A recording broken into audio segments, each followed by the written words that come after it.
e nós vamos ouvir a nossa palestrante com muito carinho. Bem-vinda a AME Carioca, porque ela já é dessa casa e vamos ter enorme alegria em recebê-la aqui hoje. Antes de tudo, agradecermos a oportunidade de estarmos aqui, numa casa de amor ao próximo, de amor à humanidade. Agradecer a espiritualidade maior, que sempre nos ampara. Tudo que cada um de nós tem feito no nosso dia a dia tem a proteção, tem o amparo dessa espiritualidade. Chegamos hoje aqui todos, talvez agitados pela vida moderna, que a gente possa nesse momento serenar nossas mentes, nossos espíritos e conseguirmos uma sintonia com esse plano mais elevado que nos permite não só a incorporação de tudo que nos cerca, mas em especial uma sintonia que vai se traduzindo numa modificação de cada uma das atitudes frente aos desafios que nós temos. Agradecemos então essa oportunidade aos mentores e benfeitores de todas as atividades que trouxeram as associações médicas espíritas até aqui, em especial a AME Carioca, através de sua idealizadora e mentora Marlene Nobre, da Falange de Bezerra de Menezes, que dessa forma nos sentimos ainda mais amparados.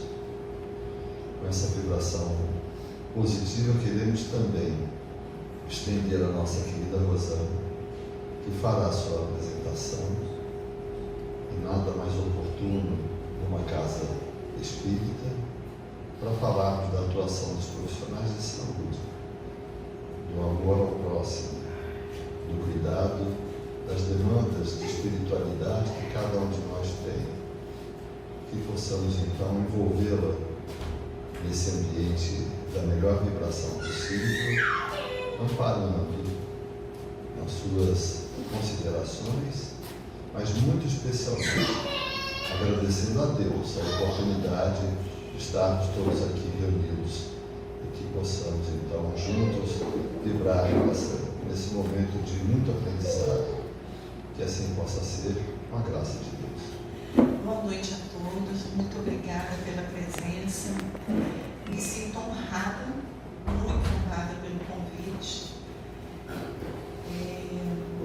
Quando a gente pensou nesse tema, no título, a gente pensou como é que a gente colocaria as ideias que saem do meu coração e da minha boca quando eu começo a falar do trabalho que hoje eu venho fazendo, né, na Fiocruz. Vou falar um pouco de mim. Sou enfermeira formada pela Gama Filho, me formei em 96 na Gama Filho. Hoje, infelizmente, não existe mais. Já tenho, como enfermeira formada já há 28 anos, mas eu também comecei a trabalhar como técnica de enfermagem em 88. Então, isso já foram muitos anos. A minha trajetória toda foi muito em clínica privada. Em 2006 eu comecei a trabalhar nos lugares que foi a maior escola da minha vida, que foi o INCA. Fui 10 anos do INCA e eu era do setor do tórax e da neurocirurgia, onde a gente trabalhava com muita morosidade, quebrando conceitos que só quem entra no INCA para morrer porque está com câncer, né? E assim como a gente começou a fazer esse trabalho, nós saímos da pandemia e a Fiocruz, ela já tem o INCA, para quem conhece, era 20 leitos, e no período da pandemia foi construído um centro hospitalar com 120 leitos. hoje para acompanhar esses pacientes. Na época do Covid foram 179. E aí, depois que o Covid passou, nós começamos a receber os pacientes que, no período da pandemia,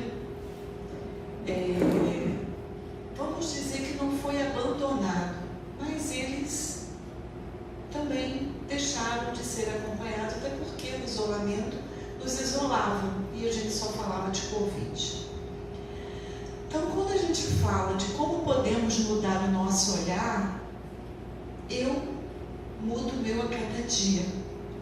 Cada vez que eu entro naquele lugar e cada vez que eu vou para trabalhar, porque cada dia é um dia diferente. E nessa trajetória toda do mudar o olhar, muda o que a gente vai falar um pouco aqui, como eu olho realmente o meu próximo, sem o julgamento, sem um olhar do preconceito, ou com o olhar realmente do coração e do amor. Mas ele tem que ser trabalhado todos os dias. Eu posso dizer que isso vem com os estudos, estar nessa casa, estar querendo mudar a cada dia e melhorar. Pode passar. Então nós vamos começar a falar um pouco de algumas enfermeiras, né? E uma delas é a irmã Sheila, que é conhecida por 2 encarnações. Eu li um pouco, fiz uma breve só observação. Na França, entre 1572 e 1641, chamava-se Joana Francisca de Fremont. Em 1610, junto com o marido, eles formaram uma congregação que tinha o nome de Visitação de Maria. E aí eles criaram, eles visitavam, eles atendiam muitas pessoas pobres, humildes, aonde eles acolhiam. E em 1767, ela foi canonizada pela Igreja Católica como Santa Joana de Chantal. Eu também não sabia. Próximo. E na sua outra encarnação, em 1941, na Alemanha, conhecida como Sheila Fritz, trabalhou como enfermeira na Segunda Guerra Mundial, em Hamburgo. Ela faleceu no campo de concentração durante os trabalhos. Segundo relatos de pesquisa, de história, ela se dedicava inteiramente à profissão, priorizando a dor do outro. Veio a falecer aos 28 anos e é chamada como enfermeira do Alto, onde coordena o Hospital Casa de Repouso na colônia espiritual Alvorada Nova. Próximo. E eu li essa mensagem, eu não sei se todos vão conseguir ver. Eles existem aos montes, a milhões. Eu não estou conseguindo ler muito bem, estou sem óculos. Eu queria ler óculos. Melhor, né? Está parecendo exame oftalmológico.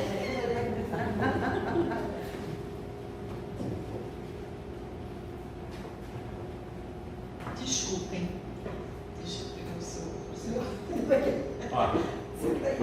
Não precisa não. Eles existem aos milhões. Habitam casebres e palácios. Muitos ocultam-se sob o verniz de posições transitórias. São desesperados do mundo. Você os encontrará nas ruas, no local de trabalho e em seu próprio lar. Criaturas que se viram colhidos pela provocação.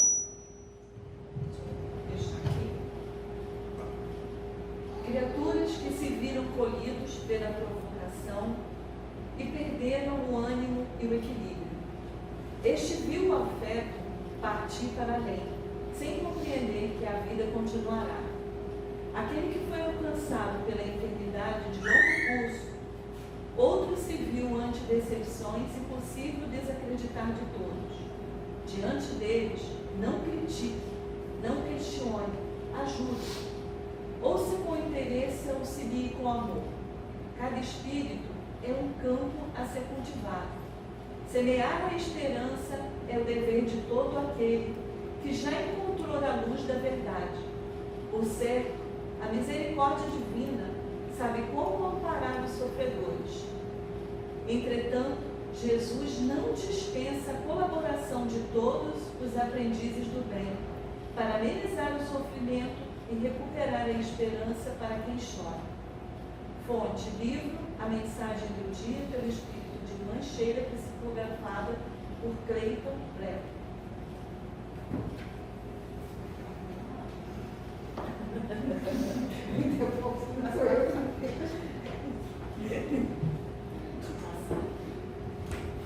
O restante é grande. Isso aí que eu digo legal. Deu para ouvir? Pode passar. E aí vem o nosso mais conhecido, João Barbosa. Nasceu em Portugal, em Soengas, em 8 de fevereiro de 1676. Chegou ao Rio de Janeiro ainda jovem, na cidade de Paraty. Em novembro de 1704, dirigiu ao seu convento, o São Bernardino de Sena, onde vestiu o hábito e passou a se chamar Fabiana de Cristo. Em 1700, assumiu o cargo de enfermeiro, muito embora não tivesse muito conhecimento, mas ele dormia na enfermaria. E ele usava a água frutificada em passes para cuidar dos pacientes na enfermaria. Um detalhe interessante é que ele chamava muita atenção, porque naquela época ele tratava muito de pacientes com feridas. E aí, na enfermaria, ele não tinha muito recurso, ele usava água frutificada e passe. E ele chamou a atenção de um médico. E aí o médico perguntou se ele estava usando algum remédio, alguma coisa diferente, porque os pacientes melhoravam e se recuperavam. E muitas, inclusive, lesões acabavam cicatrizando. E a única coisa que ele disse era que eu usava a palavra de Jesus. Era isso que ele respondeu para ele. E aí, muito cansado, mas nunca reclamava, eu fiquei surpresa que ele faleceu com 78 anos e ele trabalhou, preveu, sentiu o desencarne 2 dias antes e começou a se despedir no próprio convento, e ele faleceu por erisipela, por uma úlcera também venosa. Ele tinha uma ferida na perna e ele faleceu por essa infecção na perna em 17 de outubro de 1747. A outra eu achei muito bonito colocar hoje pra gente, que muita gente não sabe, que a Dona Ivone Lara, a cantora famosa, era uma enfermeira, e uma enfermeira muito competente, que nos deixou uma história e um legado do trabalho dela, além do canto, porque ela começou a trabalhar na colônia Juliano Moreira. Nesse trabalho da colônia Juliano Moreira, ela se formou, e aí ela começou a trabalhar no hospital que a gente tinha, que agora fechou. Inclusive no meu período da faculdade foi onde eu trabalhei, onde eu fiz o meu período de estágio, nesse hospital do Engenho de Dentro, que é o Hospital Gustavo Riedel. E ela trabalhou durante um bom tempo com a doutora Anísia da Silveira. E esse trabalho com que ela desempenhava, ela começou, a doutora Anísia, para quem já leu o trabalho, ela trabalhava muito com pinturas, com mandalas, os pacientes pintavam. Só que também ela trabalhava muito com música terapia. E ela fazia muita dinâmica, e ela conheceu muitos pacientes de esquizofrenia e catatonia, que quando ouviam a música, eles se animavam, e ela identificou, inclusive, vários cantores que estavam lá internados, que cantavam junto com ela. Então, assim, eu achei muito bonito a história. E ela veio a falecer, não botei a data, mas todo mundo sabe que era uma grande sambista. Próximo. E essa não podia faltar, não podia deixar de colocar a nossa outra enfermeira, que é a enfermeira Narcisa, que por mais de 6 anos trabalhava nas câmaras de retificação, Para quem já leu o Nosso Lar, especifica o trabalho, né, quem viu o filme, de Narcisa no filme. Inclusive Narcisa, como muita gente brinca, que eu sou um pouco Narcisa, que eu pego muitas vezes no pé dos médicos de Narcisa. Ela tinha aquela postura, amorosidade, que é o que eu tenho com os meus. Então, muito no trabalho que a gente trabalha no dia a dia, eu sempre procuro ajudar, principalmente aqueles que estão começando. Então, cadê Rosane? Eu sou muito conhecida, cadê a Loura? A Loura. Próximo. E aí, o trabalho que a gente faz não é sozinho, o trabalho dentro de um hospital é de uma equipe multidisciplinar, então ali estão os médicos, residentes, fisioterapeutas, o grupo da enfermagem, o grupo do setor onde tem médico, fisioterapeuta, pessoal da higiene, e assim a gente faz um trabalho em conjunto e de amorosidade. Bom, e aí a gente entra nesse olhar da amorosidade. Saímos do Covid e aí nós começamos a receber os pacientes. E quem eram esses pacientes? A maior parte que interna são os moradores de rua, são os pacientes de vulnerabilidade, a grande maioria. Aqueles que não são, que chegam a gente, descobriram a doença recentemente, uma característica que é muito comum, são os pacientes que já chegam em emagrecimento. Muitos desconhecem a doença. Acredito que seja de conhecimento de todos, mas para quem não é, o SUS disponibiliza nas clínicas da família os testes rápidos para hepatite B, hepatite C, HIV, principalmente após exposição. Então, uma grande maioria que procura já chega para a gente com a doença muito avançada.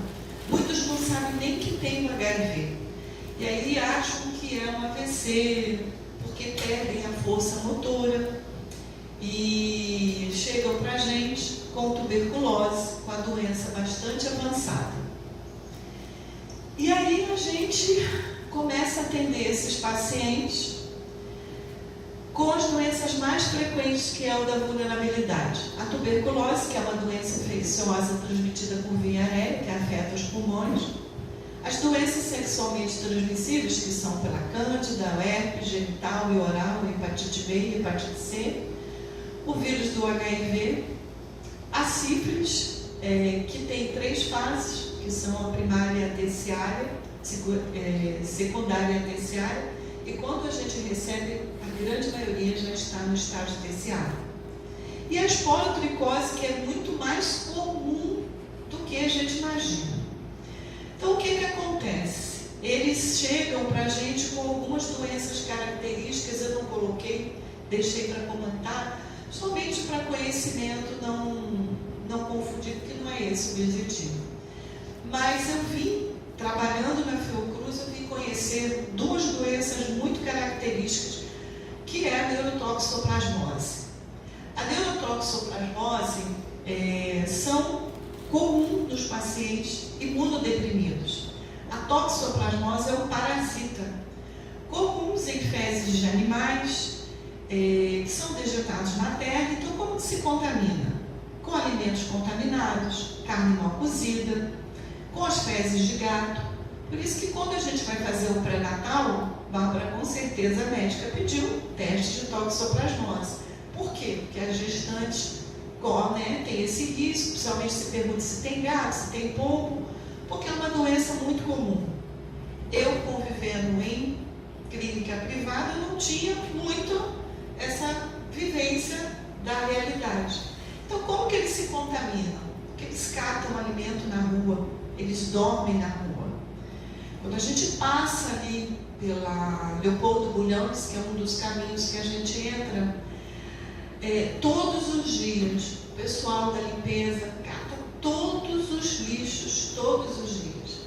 Por quê? Porque eles abrem o saco além para catar lata, plástico, para poder vender, além de comprar drogas, eles também alimentos, eles catam também alimentos ali e que já estão contaminados além de dormirem na rua.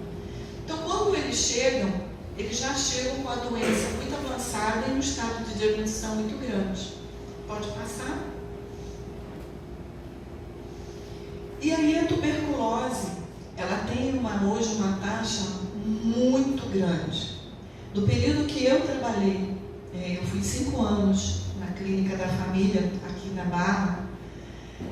Para minha surpresa, a gente atendia muita gente para levar os medicamentos em casa para tuberculose. E a tuberculose, ela é uma incidência muito grande porque não se termina o tratamento. No período de melhora, se abandona o tratamento e a doença acaba retornando. Cerca de 78 mil pessoas adoecem por tuberculose no país.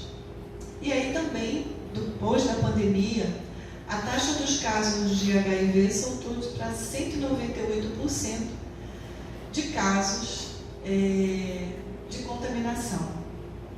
Então, assim, na pandemia, o número passou a ser muito maior. Para que todos saibam, a Fiocruz ela tem porta aberta para atender todos os pacientes de HIV.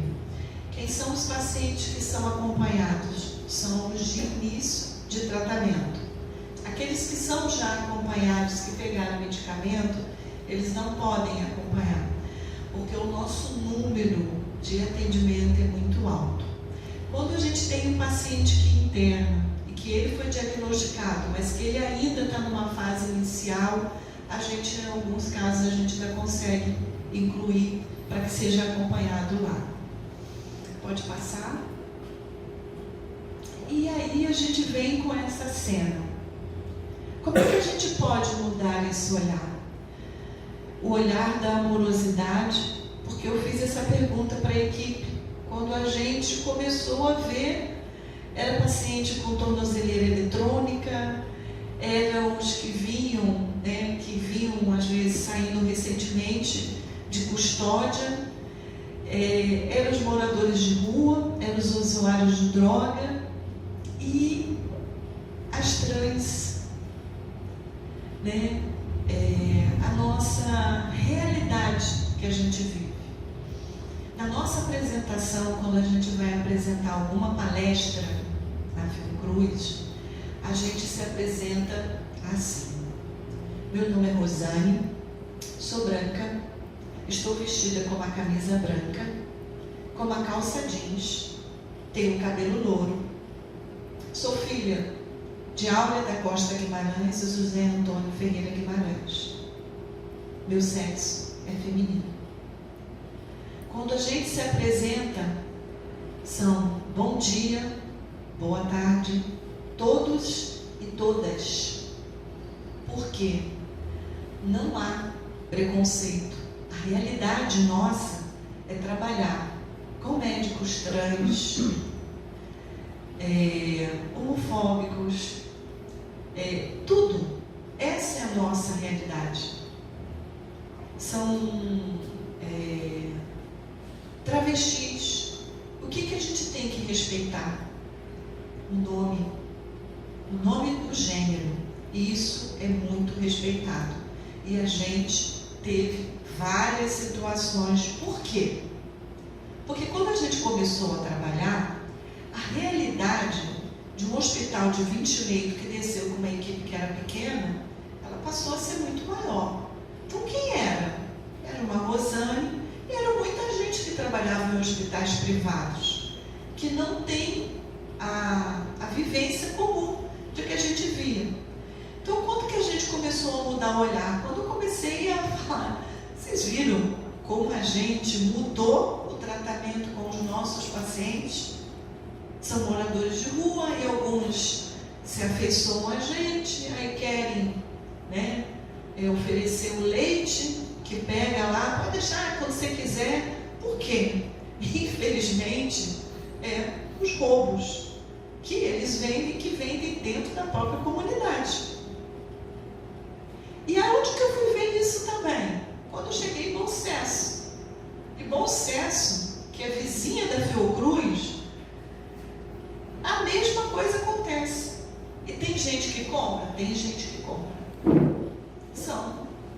se é o certo ou o errado, não sou eu. Eu sei o que não é o errado, o que não é o certo. Mas a realidade é bem diferente. Então aí a gente passou a lidar com eles, a falar do nome, a conviver com eles. Quando eu entrei na Fiocruz, me chamava a atenção quando eu via aquelas pessoas bem grandes, com o cabelo todo colorido, assim, daquela, sabe? Eu achava bonito. Mas um dia, um rapaz que hoje tem 33 anos, chamado Felipe Guimarães, que é o meu filho, me disse uma coisa que me chamou muita atenção. Ele foi aos 18 anos fazer intercâmbio na Austrália. Quando ele chegou na Austrália, as pessoas andam bem à vontade. Quando uma pessoa entrou dentro, né, tem um nome, o ferryboat que eles atravessam lá, entrou uma pessoa bem à vontade, de chinelo, e ele deu um riso. Todo mundo virou, olhou para ele. Como olhar? Por que você está rindo? A gente muda. E muda porque hoje eu olho para eles com uma amorosidade muito grande. Porque o preconceito e a discriminação é muito grande. A gente fala de amorosidade no tratar todos os dias. É esse olhar. Como que a gente muda? Muda no dia a dia. Um dia, um deles chegou para mim e falou assim: eu queria um abraço, porque por eu ser gay, eu fui expulso de casa e eu nunca mais encontrei o amor. E aí ele falou: você me dá ela, que é inclusive isso, gente, se corrige, ela, você me dá um abraço? Eu dei um abraço, foi um abraço longo, um abraço do amor. E aí, essa cena, são com as duas fisioterapeutas, quando chegou para a gente, era exatamente assim.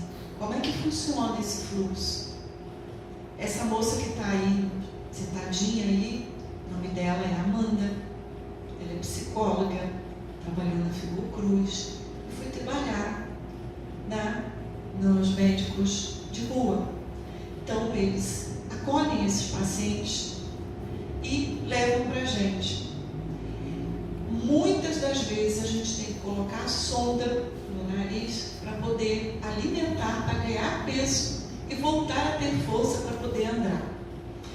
Muitos e muitos a gente conseguiu ter acolhimento em abrigos, em clínicas de referência, para acompanhamento, inclusive de droga, mas a grande maioria não quer voltar para nenhum abrigo.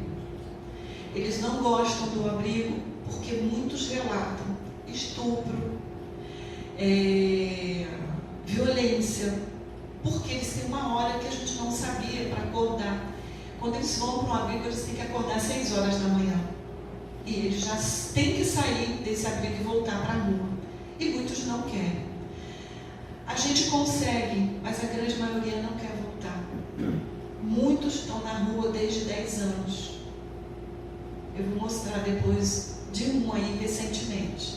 Então, pode passar.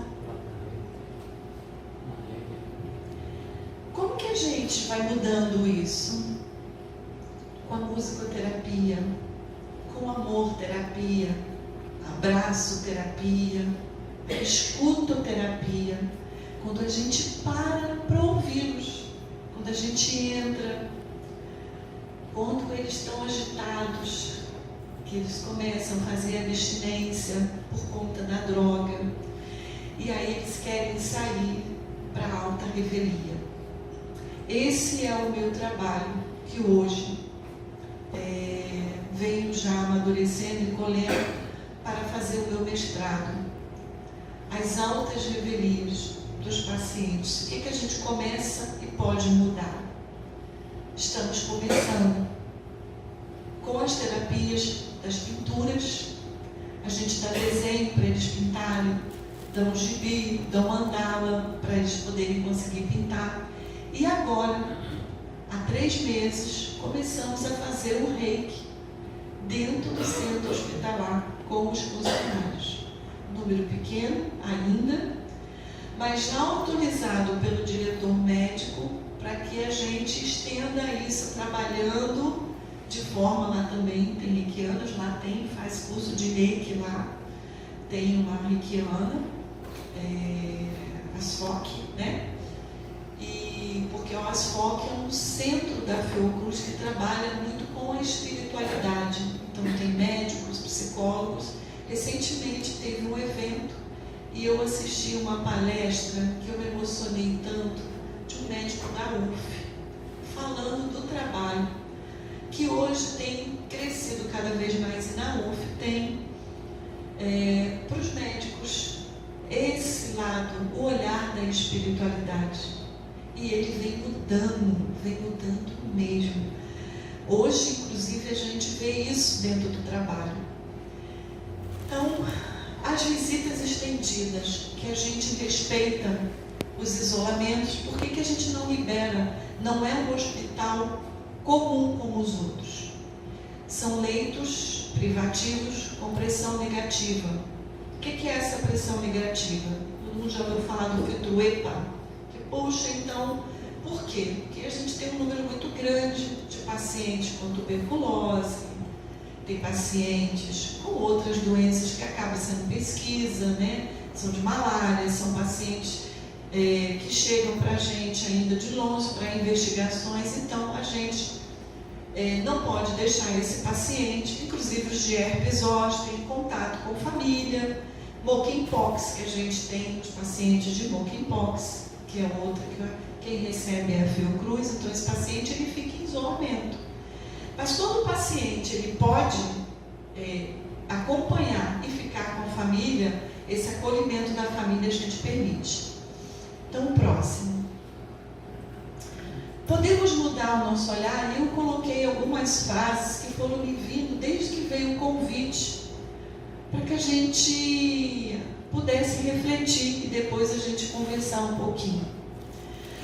Quando você for falar com uma alma humana, deixe de mão as teorias, seja apenas outra alma humana. Humildade não é saber tudo. Saber que tem outras pessoas que sabem mais do que você, e nem tudo saberá numa nova encarnação. Só se vê o bem com o coração. O essencial é invisível aos olhos. Muitos olham, poucos veem. Muitos falam, poucos dizem. Muitos escutam, poucos ouvem. E muitos observam, mas poucos absorvem. Como você está cuidando da sua saúde espiritual?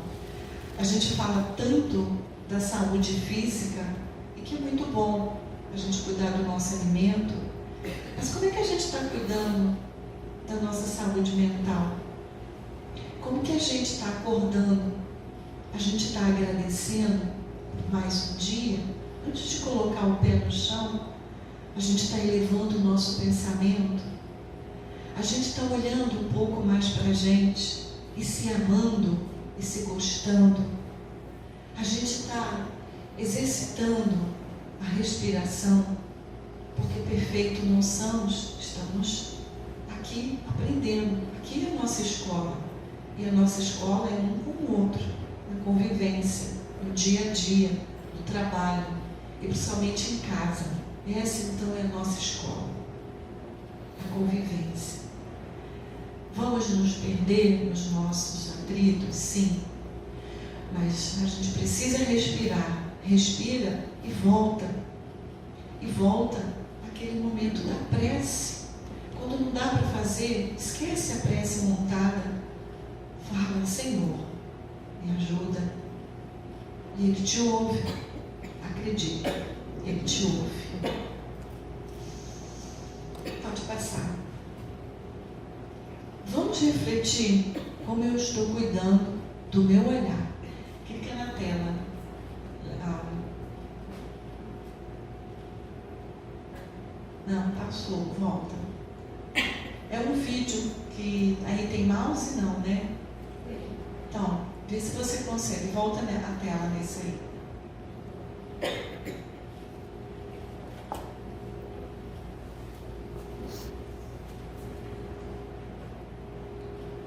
Isso. Clica nele, não está entrando?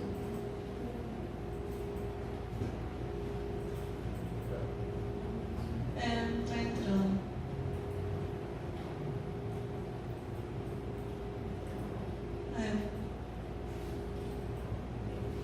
Não está entrando, né? Tava, me abre direitinho. Não tem. Dois cliques aí, pessoal. Dois cliques. Não, então não tem problema. Algumas pessoas já viram várias mensagens, seu Ivan, inclusive, colocou uma na sexta-feira, acho que retrasada. O que me chamou a atenção nessa mensagem? Ele fala: dentro de um hospital existem mais preces, mais orações do que dentro de um templo, do que dentro de uma igreja. Existem muito mais almas que são ouvidas do que no nosso dia a dia, em nossas próprias preces. E ele também fala: a médica, Patricinha, é que vai cuidar daquele que levou um tiro e foi atendida.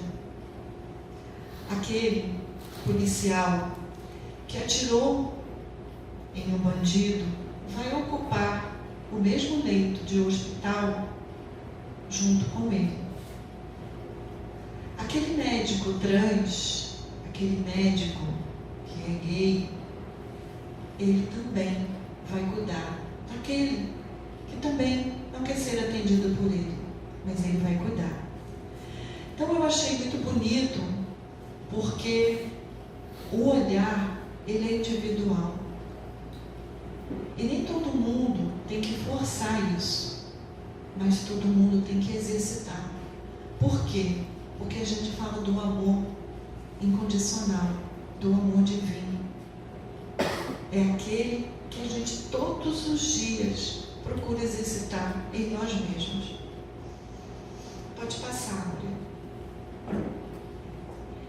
Infelizmente, eu acho que também não vai tocar aí, mas não tem problema. Depois, durante um período aí que a gente fez, eu quis colocar essa música, é uma música. Depois, assim, se vocês puderem, a gente bota, porque tem como colocar. Mas ela é uma música, é nova, é do Triton. E ela é uma música com que eu ouço todos os dias, que eu procuro ouvir de manhã. Me acalma. Como é que é? Me acalma.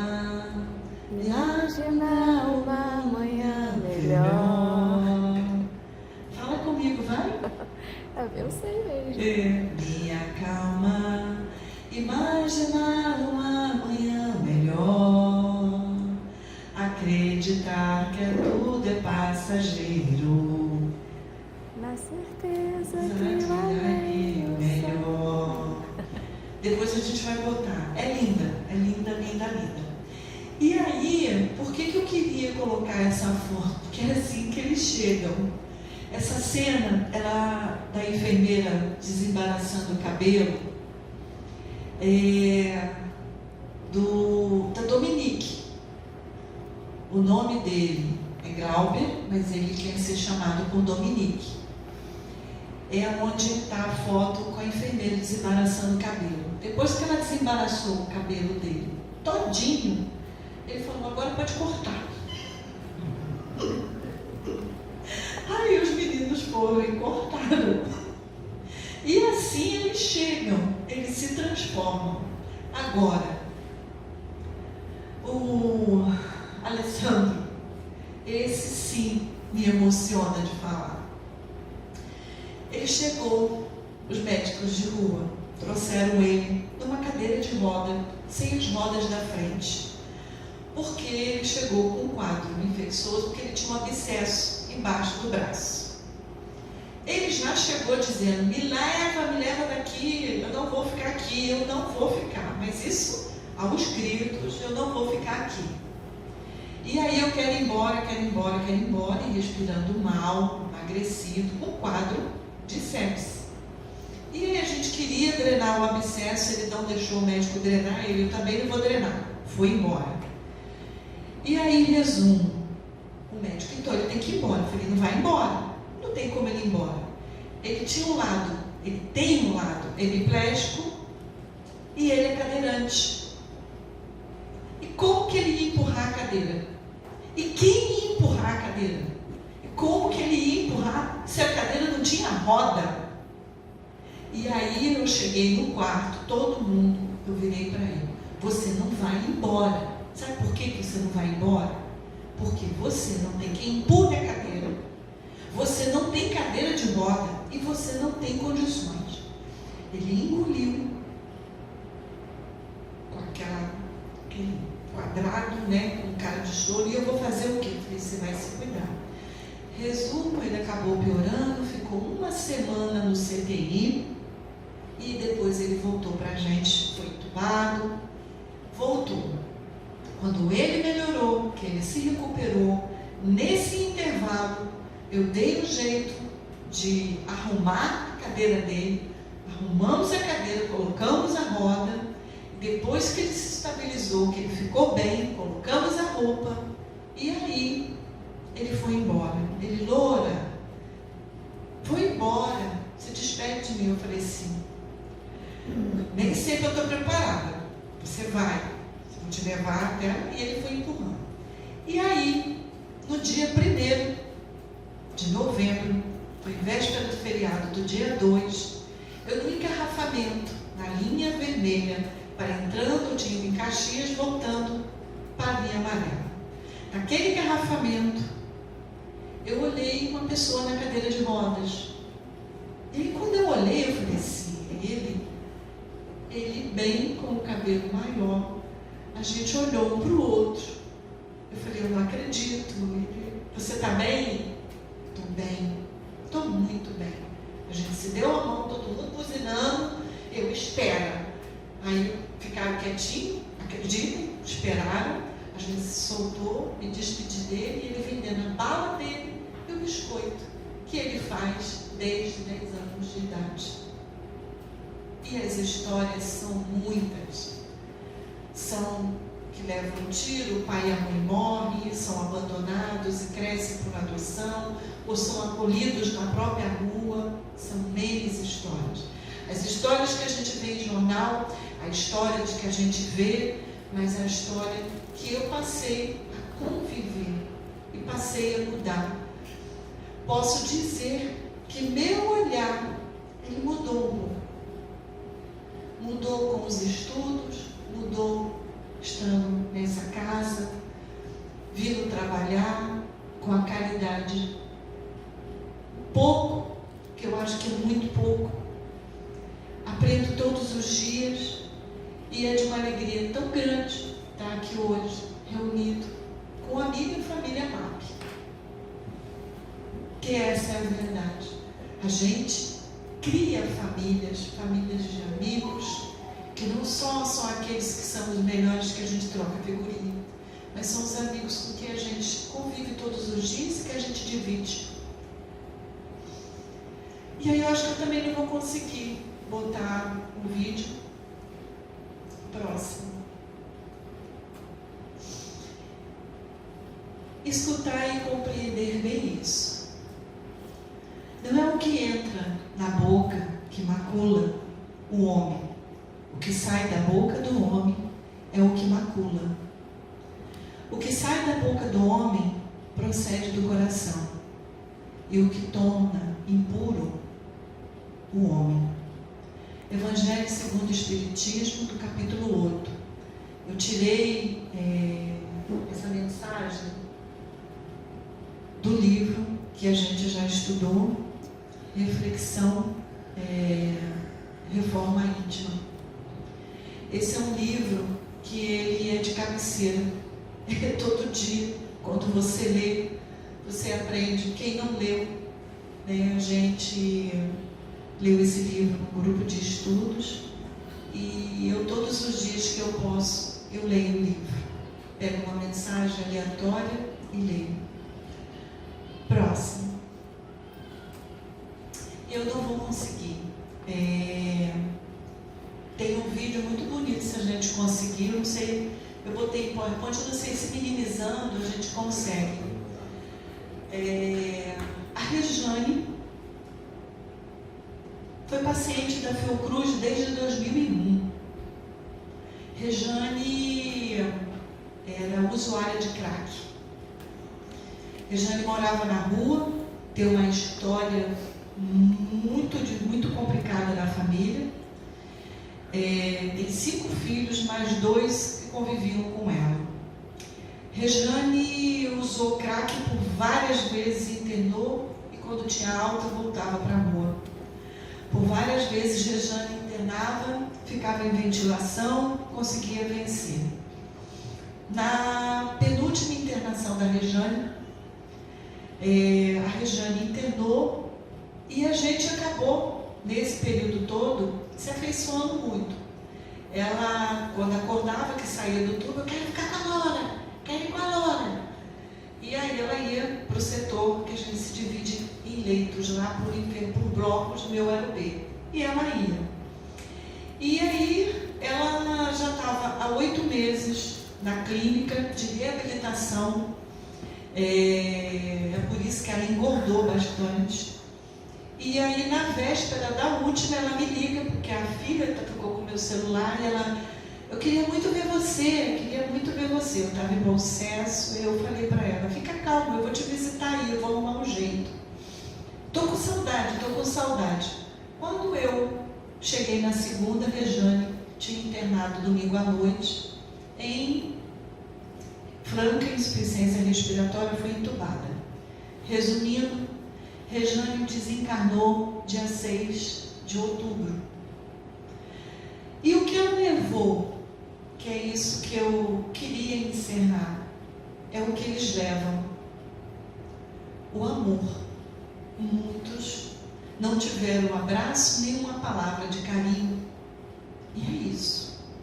Ela levou. Hoje a gente acolhe a filha, porque a filha com quem ela tinha maior amorosidade ficou e cansou de pegar a mãe na rua.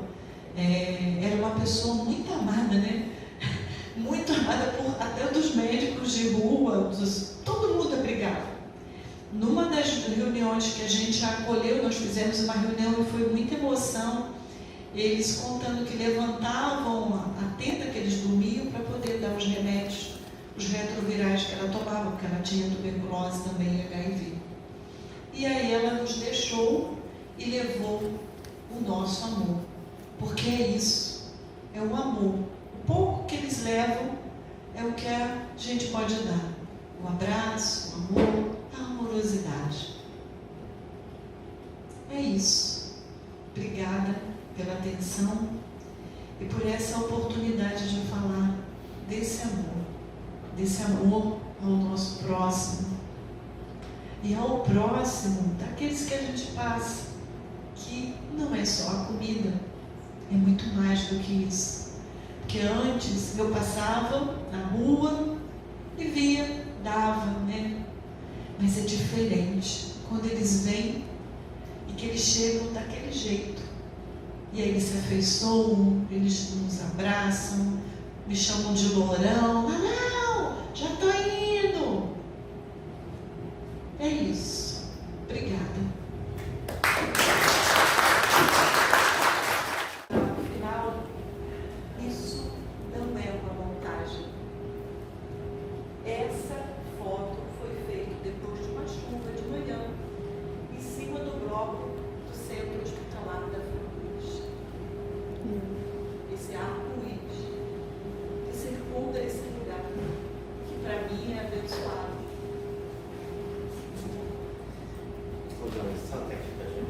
slide para passar para todo mundo. Rosane.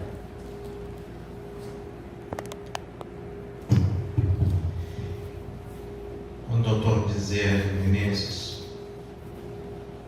deu a missão à doutora Marlene Nobre a formar as associações médico-espíritas. Ele caracterizou muito bem o que seriam as associações médico-espíritas. Inicialmente, seriam associações de profissionais da área de saúde. Mas quem são os profissionais da área de saúde? São os profissionais da área médica, na essência física, e os profissionais da área espiritual, que é o centro espírita. Então, a caracterização de associação médico-espírita é uma caracterização muito maior. É exatamente a união de tudo que é feito por profissionais de saúde de uma área e os profissionais de saúde da outra área. As igrejas religiosas, de uma maneira geral, são profissionais da área de saúde espiritual. Essa nossa casa que nos acolhe é da área espiritual. Então, quando a gente ouve uma palestra em que nos une, que nos traz as duas coisas, a energia se torna muito maior, exatamente porque a essência está sendo construída. As coisas estão se juntando sobre os dois polos. Não existe medicina sem espiritualidade. Então, é fundamental que a gente analise essa espetacular palestra da Rosane, quando nos mostra a visão maior de um profissional da área de saúde agregada ao processo espiritual. Nós tivemos uma querida amiga nossa que nós conhecemos no início da década de 90, lá no Dr. Fritz, a Tânia, e que ela tinha uma infinidade de patologias, as mais sérias que vocês puderem imaginar. Ela acompanhou as atividades do MAP nos últimos 30 anos, com todos os problemas possíveis, sendo desenganada inúmeras vezes, e ela conseguiu se manter exatamente pela espiritualidade. Então, a necessidade que a gente tem de observar que todos nós somos profissionais da área de saúde. A necessidade que a gente precisa compreender que o profissional da área de saúde não precisa ser o médico, o enfermeiro, o fisioterapeuta. Quem tem sentimento e quem dá sentimento, quem doa, e como a Rosane falou, quem tem amorosidade, já é um profissional da área de saúde, porque é um profissional da área de saúde espiritual, que é o que todos nós precisamos compreender. Quem gostaria de fazer uma pergunta a Rosane, trocar uma informação? Gente, só um de cada vez. Todo mundo sério. Bárbara, quer fazer algum comentário? Posso?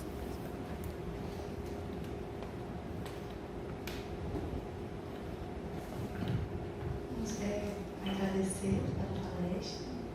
Vou fazer uma pergunta. Eu queria que você contasse, assim, você veio, né, de umas instituições privadas e aí chegou na Fiocruz. Qual foi o momento em que você percebeu assim, eu preciso mudar para poder ficar aqui? Porque a mudança é um pouco de dentro para fora, mas quando você está numa instituição que o movimento ali te pede isso, você precisa sobreviver ali também, né? E aí você muda e aí vê que é muito melhor. Mas talvez essa mudança venha, às vezes, do externo primeiro, te cobrando essa mudança, mas aí quando você muda, você se encontra. Então, como foi isso? Foi de dentro para fora? Foi um pouco do externo? E aí você... Como aconteceu? Conta um pouco.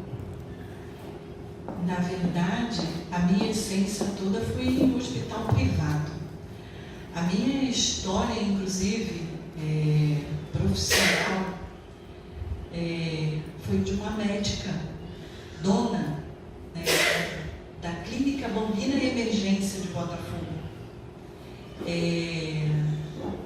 E também era dona da Bambina, né, da Clínica Bambina, depois que eles venderam.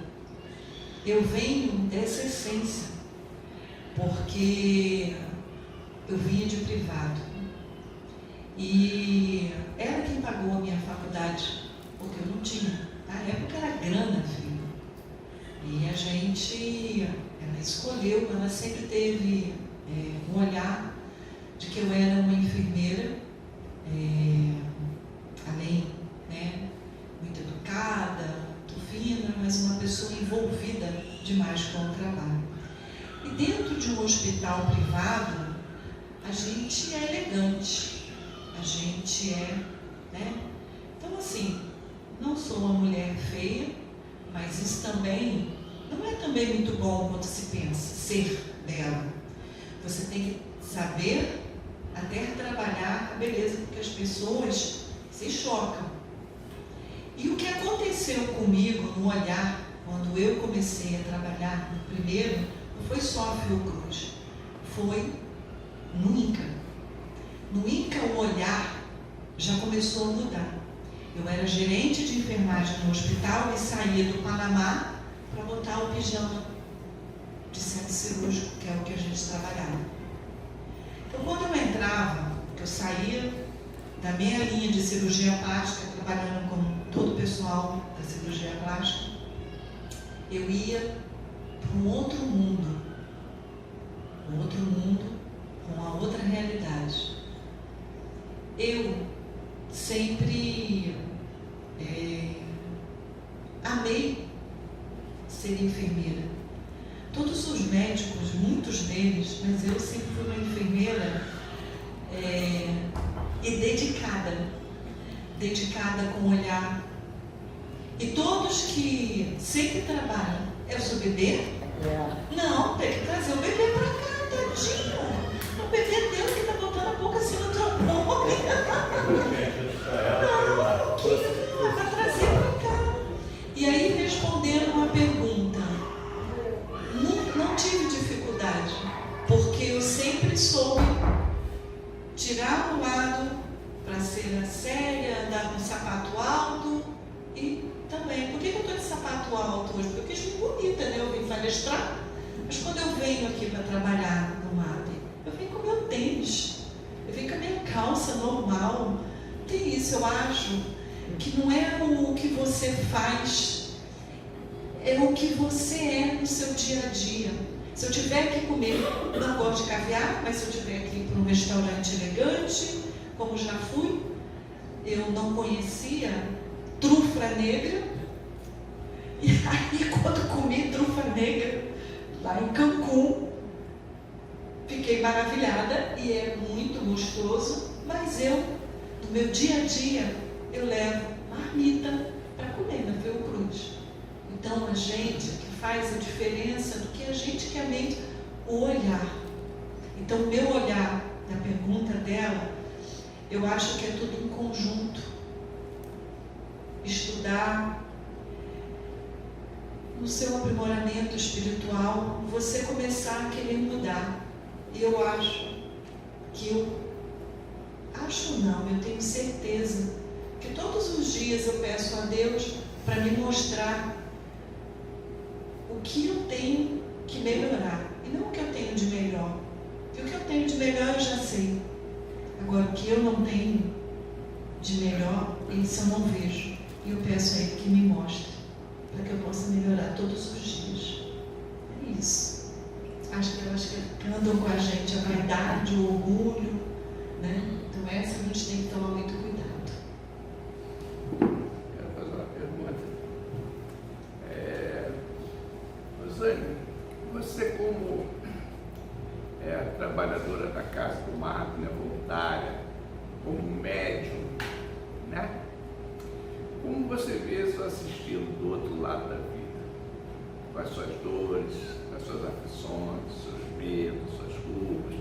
Você que sente, né, no próprio corpo, né, todas as dificuldades, anseios, tudo que vocês, médium, né, e a Bárbara também faz parte da equipe, e aqui o povo todo, né? Qual é o seu olhar? Tirar aquilo de tudo que está do outro lado do obsessor. Então, todo mundo mesmo com a gente aqui trabalhando na espiritualidade, e eu respondo isso com tanta tranquilidade.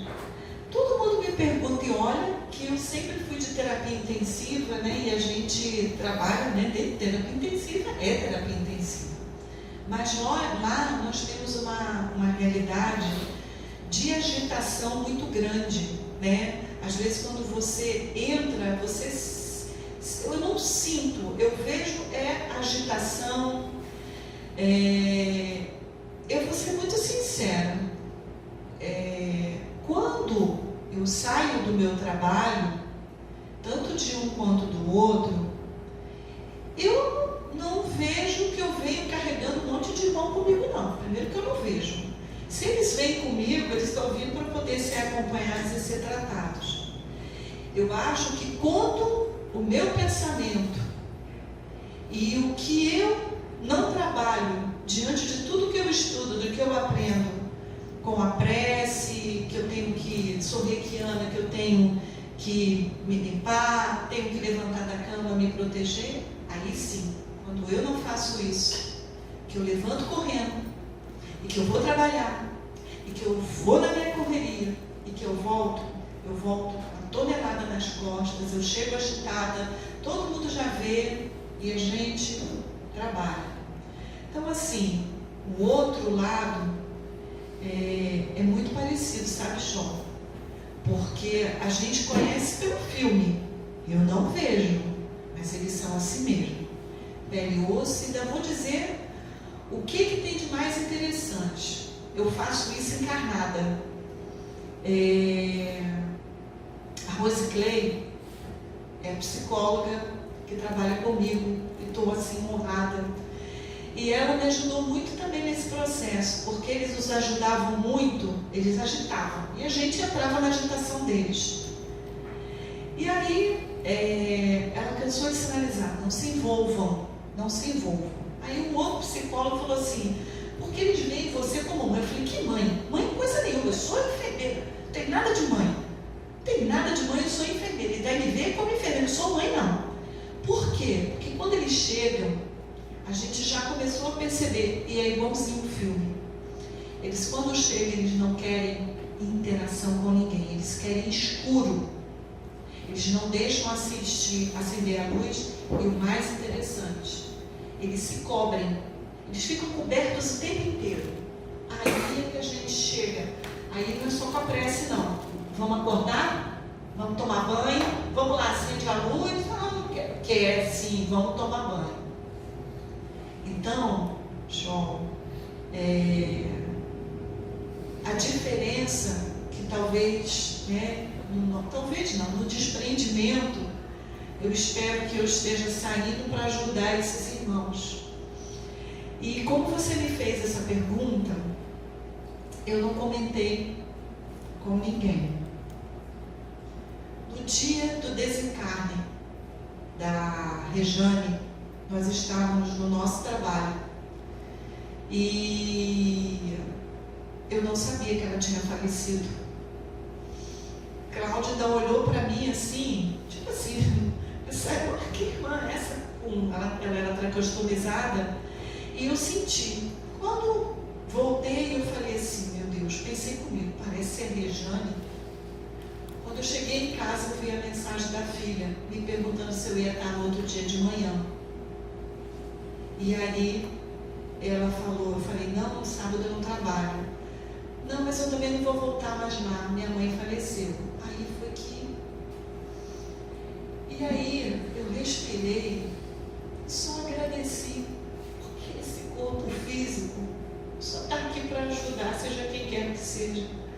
E eu só tenho que agradecer a espiritualidade pela oportunidade. O que eu fiz? Aquilo que a gente aprende. Pedi por ela, orei. E agradeci a oportunidade de tê-la conhecido. Só isso. E do outro lado, os que chegam com as mesmas dores quando faleceram, de fome, frio, sede, espancado, assassinado, todas as dores, né? Os medos, as culpas, são seres humanos, né? Então, isso se multiplica por muito, né? Então, essas casas que têm esse estudo, essas terapias, né? Ajudam de uma maneira que um dia, pode ser que um dia, do outro lado da vida, a gente tenha ideia da dimensão. Porque do outro lado, a dor e o sofrimento, né? Saudades, medos, é infinitamente maior, né? E essas casas de luz têm essas propriedades, né? Através das orações, né? Ajudar. E cada irmão desse que foi assistido, do outro lado tem a contrapartida, familiar, amigos. Então isso multiplica por uma que a gente não tem ideia. E quando eles se apegam com essa amorosidade dentro que leva. Então é um trabalho que todos os lugares fazem isso, mas a Casa Espírita tem que ter um estudo, né? E pode perceber isso, né? E utiliza a mediunidade, né? Para socorrer, né? É isso. Você também quer falar alguma coisa? Fala aqui. Muito obrigado pela sua Eu que presença. agradeço muito aí. Boa noite, gente. Eu trabalho com essa excelente profissional, uma pessoa muito humana, muito luz. Ela me convidou. Eu fiquei muito feliz, porque realmente o trabalho dela é diferente. Faz uma diferença com os pacientes, né? Esses pacientes todos que ela contou, e ainda mais, que ela não contou, ainda que tem mais grave, né? Então, assim, mas de uma forma geral, é um trabalho belíssimo. Realmente, se não tiver amor, não tem como sustentar esse trabalho. Que é muito significante, muito atenuante, né? Exige muito fisicamente, mentalmente, espiritualmente da gente. Eu estou muito feliz. Não, eu não sei explicar, né? É. Ela é a única testemunha. Como eles se apegam a mim. E eles gravam o meu nome, é Lourão. Lourão, eu falo Lourão. É o olhar que você falou, né, Nazaré? Chega, quer que eu entre, quer que eu fale. E é todo mundo assim. E fora aqueles que retornam, que estão melhores, para agradecer, né? Muitos ainda não são pacientes que não acompanham conosco, mas voltam mesmo, porque eu fico no ambulatório, então eu acabo pegando esses pacientes que vão para o ambulatório, ou pegam uma receita, ou alguma coisa assim. E eles vão lá para agradecer. Acho que eu acho bacana, até te parecer. Na última coisa que eu fiz um casamento. A gente não pôde divulgar. Então, Francisco está frequentando. Não, ele chegou para mim e falou assim: Rosane, eu vou precisar casar. Eu falei: todo mundo, né? Um dia a gente faz essas coisas. Conta tudo essa história, legal. Mas teve apoio da direção. Aí ele falou assim para mim: o que acontece? Nós somos separados, somos de um segundo casamento, nós entramos com um processo e já agendamos com o juiz de paz. E isso demora muito. A gente não tem como reagendar, porque vai demorar mais um ano, então eu caso aqui mesmo. E a gente ia para o Halt, aí estava o diretor, todo mundo conversando. Aí eu cheguei assim: olha só, Pablo, meu paciente quer casar. Aí ele falou assim: ué, e aí? Não, ele quer casar aqui. E aquilo acabou virando um evento. Aí me segura minha chefe, Rosane, não pode, doutora Valdinéia não quer. Vamos fazer tudo de uma forma, e nós temos uma tenda, que é a tenda do respiro. Todo mundo deu um dinheiro para comprar flor, eu ornamentei e acabou virando uma capela. E ele casou, o juiz de paz, saímos do hospital com ele, e ele casou lá. E aprovou. É isso. Áurea, Parabéns. Nada. depois passa o nome. Bom, primeiro para agradecer. Todo o conhecimento que sempre é trazido nessa casa nos ajuda a repensar um pouco mais, refletir sobre o nosso comportamento, como é que a gente está lidando com o nosso próximo, né? Então, todos os ensinamentos aqui são sempre bem-vindos. Eu acho assim, uma tarefa dessa área de saúde, tanto médico quanto enfermeiro, muito difícil, porque lida sempre com a dor, né? Nós gostamos mais de lidar com a felicidade, com a brincadeira do que com a dor. Então, quando se trabalha com a dor, com amorosidade, aí fica mais fácil para o paciente, né? Porque no hospital a gente leva um monte de furada, né? Uma época eu tive com uma irmã doente e ela já não aguentava mais ver os médicos. Ela falava, pelo amor de Deus, não traz mais nenhum médico nem nenhuma enfermeira aqui, porque é muito dolorido também para o paciente. Então é muito importante quando o paciente consegue encontrar uma pessoa de saúde que vai com carinho, que vai com brincadeira, que na hora certa vai com energia, porque senão o paciente desiste. Então, primeiro eu te parabenizar por isso. Agora eu quero saber como é que você consegue sair dessa situação toda em casa, lidar, né, numa boa com a família, sem levar essas dores para o teu convívio, estar sempre indo como você sempre está. Como é que você consegue isso?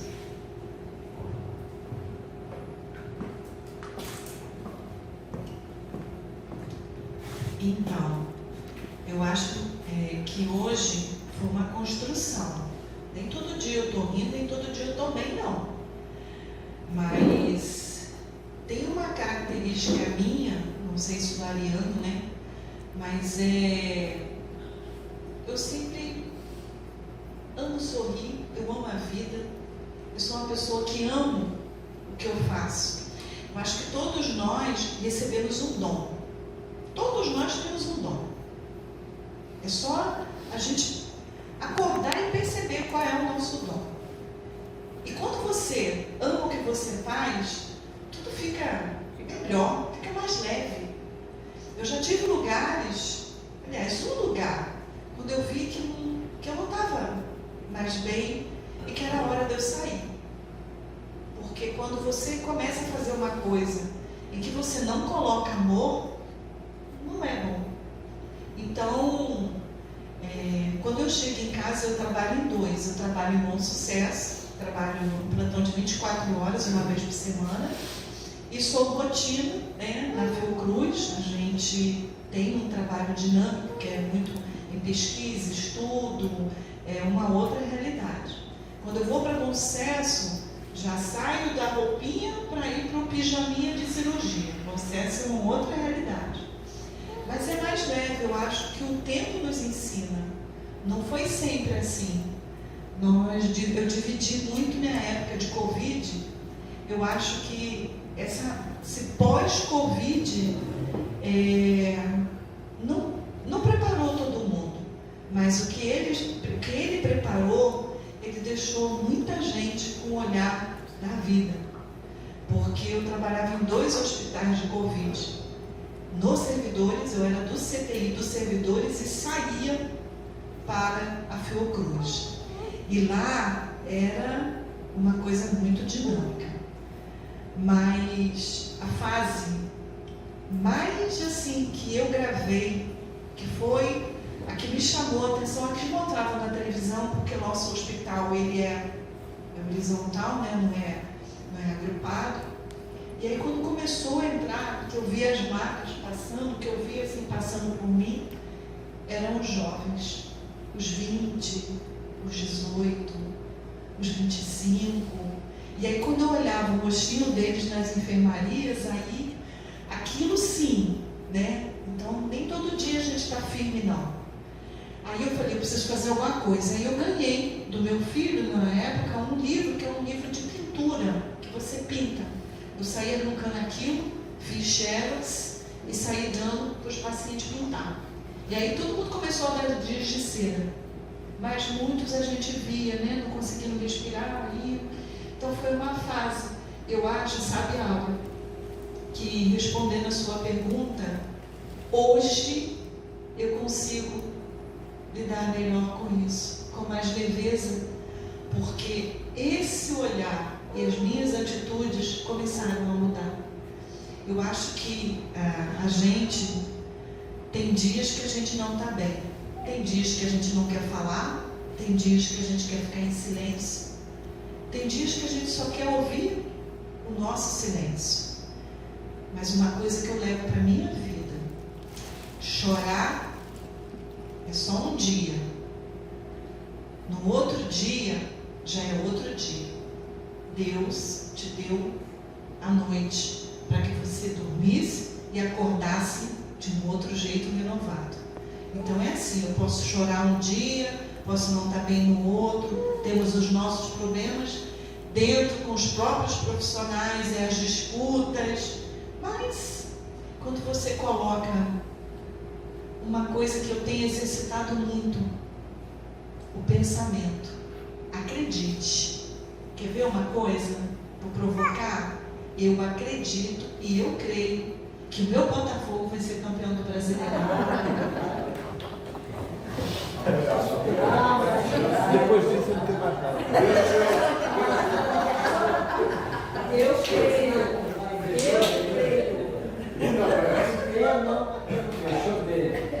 Está só esperando. Bom, então vamos para a nossa prece final. Vou conversar contigo, Jesus, abrindo os nossos corações. Agradecemos a oportunidade de estarmos aqui, a alegria dessa palestra, a reflexão de cada um esta noite e nos dias subsequentes, para que possamos, numa visão mais aberta, mais ampla, transformarmos sempre e sempre o nosso olhar de esperança, de confiança na Tua presença, mas sobretudo, Jesus, que sabemos que é depositado em cada um de nós a necessidade dessa transformação e do apoio do grupo espiritual que está sempre presente conosco. Agradecemos profundamente a nossa palestrante, a todo o grupo espiritual que nos assiste e nos acompanha. Permita, Mestre amado, que com a Tua paz nós possamos retornar às nossas residências. E em Teu nome, em nome do Dr. Bezerra de Menezes, e de todos os amigos espirituais que nos assistem e nos acompanham, nós damos por encerrada a reunião desta noite. Graças a Deus.